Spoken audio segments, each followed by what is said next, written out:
Good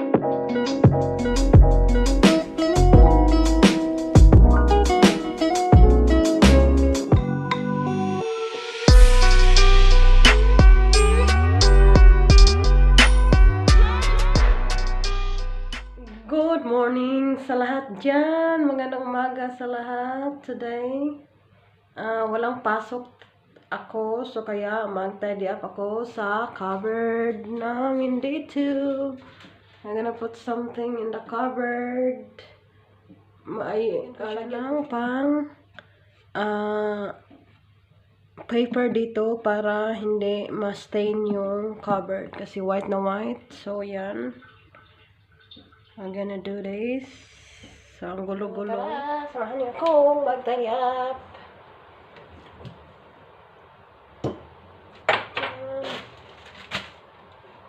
Nakikita niyo. Yan yung mga abubot.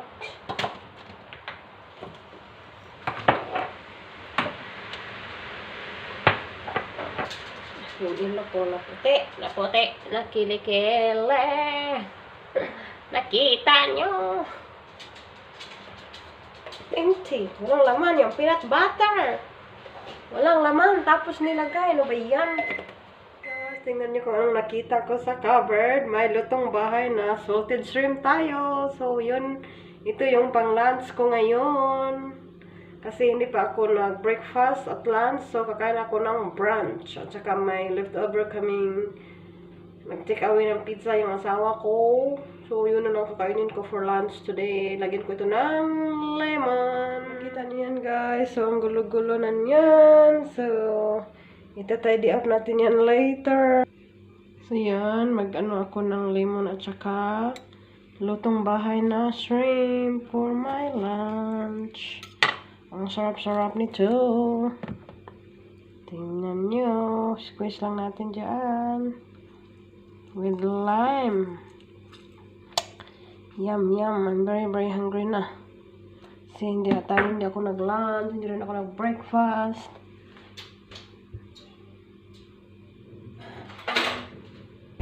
Kasi hindi ako nagising na. Hindi ako magising ng maaga. So, yan. Dito guys, ready-made na talaga. So, ito na guys, yung lunch ko today. Pizza, leftover, at saka rice is life, at saka yung hipon natin. Ang sarap-sarap ng hipon. Kamayan lang tayo. Halika kayo, kain tayo. Hala, ang laki ng hungit. Grabe.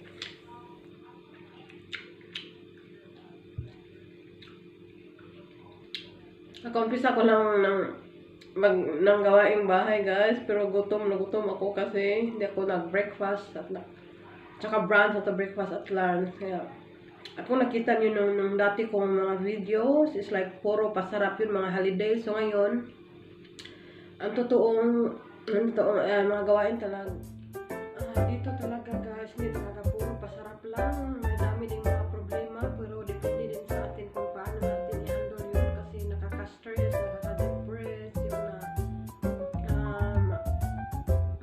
yung minsan kung hindi mo talaga labanan, may chance pa na may mental disorder ka. Kaya kung minsan lang dito talaga it's like trabaho, bahay. Kaya maghanap ka ng paraan na mag-enjoy ka din bilang may time na makapag-holiday ka kahit sa malapit lang, meeting up with friends, ganyan. Kasi hindi naman talaga basta-basta din, pero depende rin sa type ng tao. Kasi ako hindi naman talaga ako na homesick kasi pag dito sa mga trabaho, maraming gawain sa bahay. So, yan, para-paraan lang.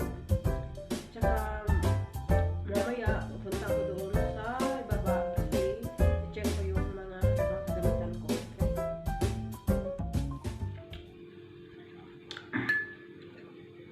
Ang sarap pala guys, hipon sa pizza. Masarap, try nyo.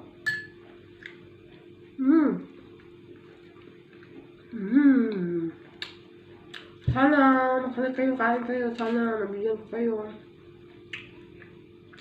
Tapos na ako nag-lunch, guys. So, basahan ko na ulit yung ginagawa ko para matapos na. So, ito yung gagamitin kong cover protector sa cupboard. I'll cut the paper, yung tamang size ng paper, para kasya talaga.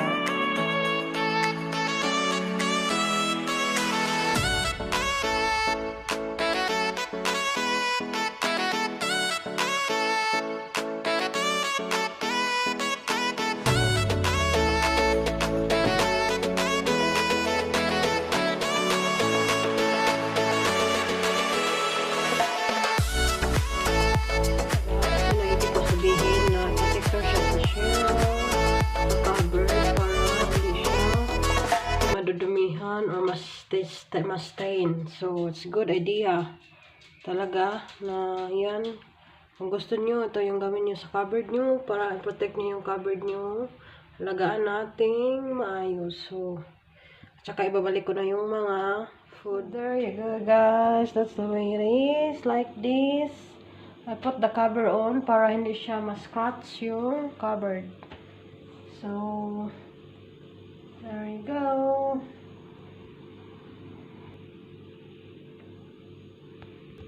So, continue tayo, guys. Put that one there.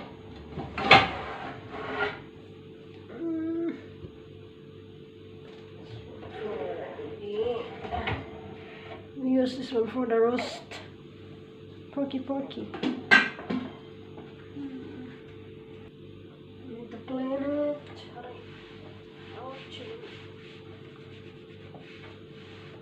Cleaning the cupboard properly.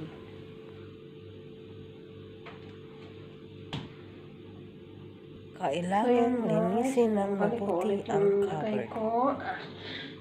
It's too heavy. Delicious. Oh my goodness. So, tapos ko na, guys, ibalik ko na ulit tong machine na sa nilalagyan niya.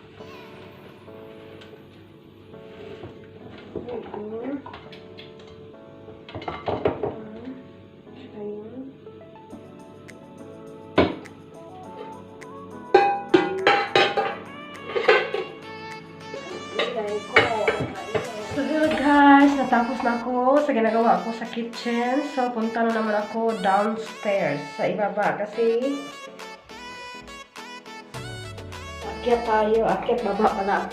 baba tayo kasi mayroon akong check dito sa ibaba. So, andito na ako guys. Kung napansin nyo sa likod ko, ang dami-daming mga abubot, mga stuff ng gamit ng asawa ko, yung monkey business niya, nandyan pa lahat. So, yan, ang hirap-hirap niyan. Kasi guys, kung alam nyo lang, ang totoong ganap sa buhay ko, ngayon malalaman nyo na ang pinakamahirap talaga, wala kaming bahay guys. At sa ngayon, swerte lang kami na nakikitira kami sa bahay ng kaibigan ko. Kami nag-look after ng bahay nila kasi nung dati, yung dating tinitirhan namin, pinapalayas kami kasi i-renovate yung bahay at saka ibibenta. So, yan.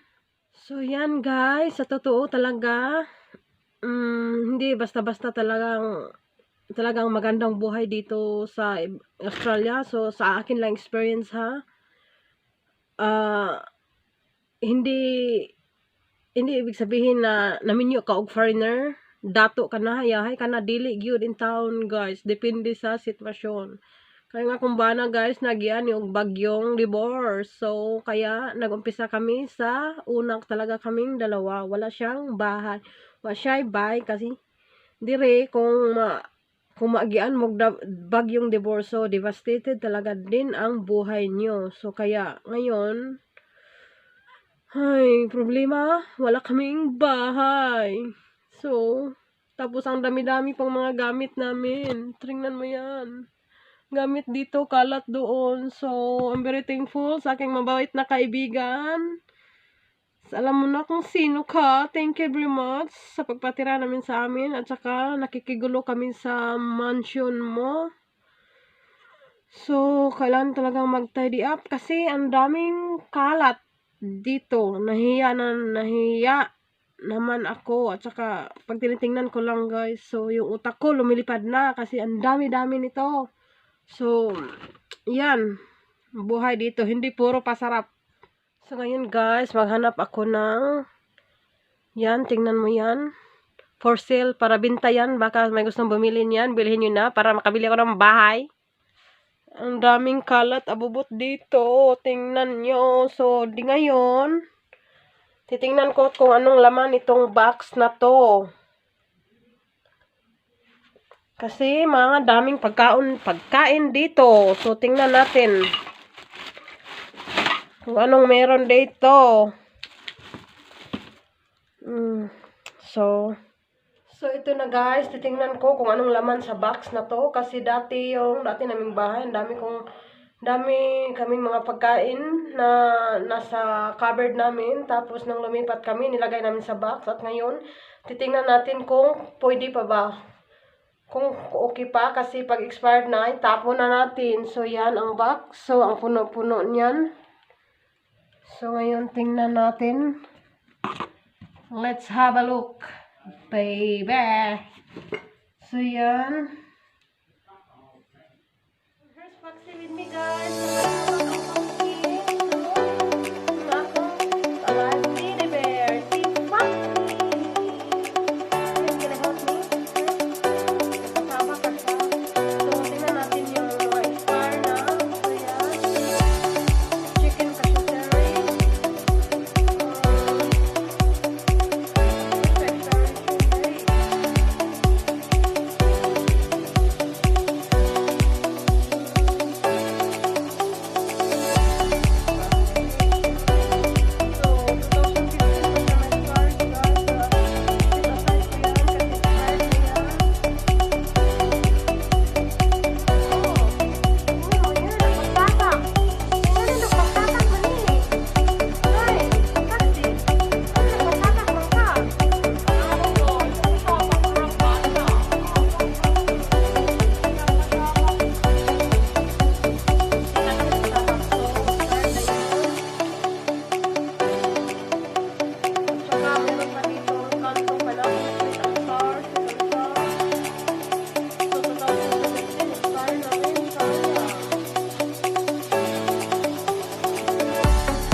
So, tingnan nyo guys. So, magpasabak talaga ng pasabak langi. Kaya ni siya, oy.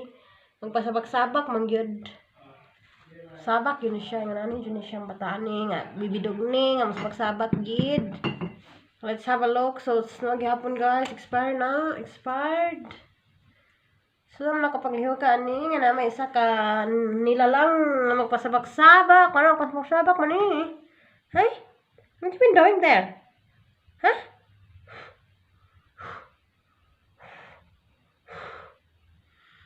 Sabak dulu. Nagyapon sweet and sour. Di na siya maggamit. Kaya expired na.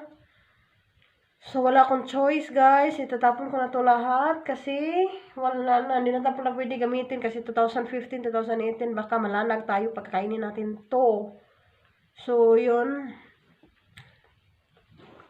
Ang kaibahan dito, kaysa Pilipinas, dito, ang daming pagkain na nasisira, guys. Pero sa Pilipinas, ito hindi to masisira. Pag nandiyon ang mga kapamilya ko, ubos-ubos to lahat. So, yan ang kaibahan. Tapos, yung dito, walang tricycle.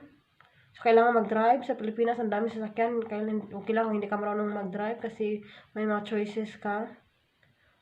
Tapos, at saka dito, ang hirap talagang makabili ng bahay, guys. Kasi ang mahal-mahal. So, kailangan work hard. Hindi lang ibig sabihin na may trabaho ka, makabili ka na. Depende din sa kinikita mo sa trabaho mo kung makabili ka ng sariling bahay. And then, ano pa? And then, tingnan mo yan. Parang natutulog yata yan. Ang faxi. So, yan guys. Expired talaga to lahat. Kailangan ko talagang itapon to. So, wala akong choice. Kung gusto ko lang, kaunon ko to tanan. Pero basig malanag ko. Simba ko mahilo na hinon ko. Mga labay ko na lang yun kini.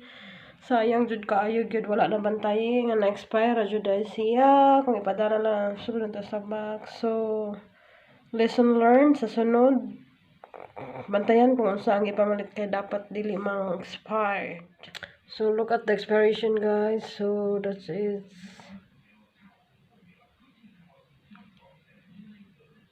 (2018) Pwede pa ba ka 2018? Hello guys, hindi pa tayo natapos. So, ang dami kong piluin or tiklupin, mga kailangan kong i-fold. Nagtapunok siya. So, tapos na akong naglaba, naglinis ng kusina, nag-check ng mga gamit at iba pa. So, yan. Talaga ang totoong ganap sa buhay ko pag wala akong hindi ako mag-holiday. So daming gawaing bahay, walang katapusan talaga pag iisipin mo, pag hindi mo iisipin. So wala kang trabaho. So yan, buhay talaga dito. Kailangan kumayod sa araw-araw, laging busy. So life is not perfect talaga. So kailangan natin work hard sa lahat ng may mga pinagdaanan dyan. Huwag kayong mawala ng pag-asa. Nandyan ang God sa atin, handang tumulong. Tiwala lang, laban lang tayo sa araw-araw. Kasi example, the room wasn't built in a day. So, kailangan tayo kumayod until makamit natin yung mga pangarap sa buhay. So, yan guys, thank you for watching to my video. So, if you're new to my channel, please like and subscribe. And then, that's it. Thank you for watching. God bless. Take care.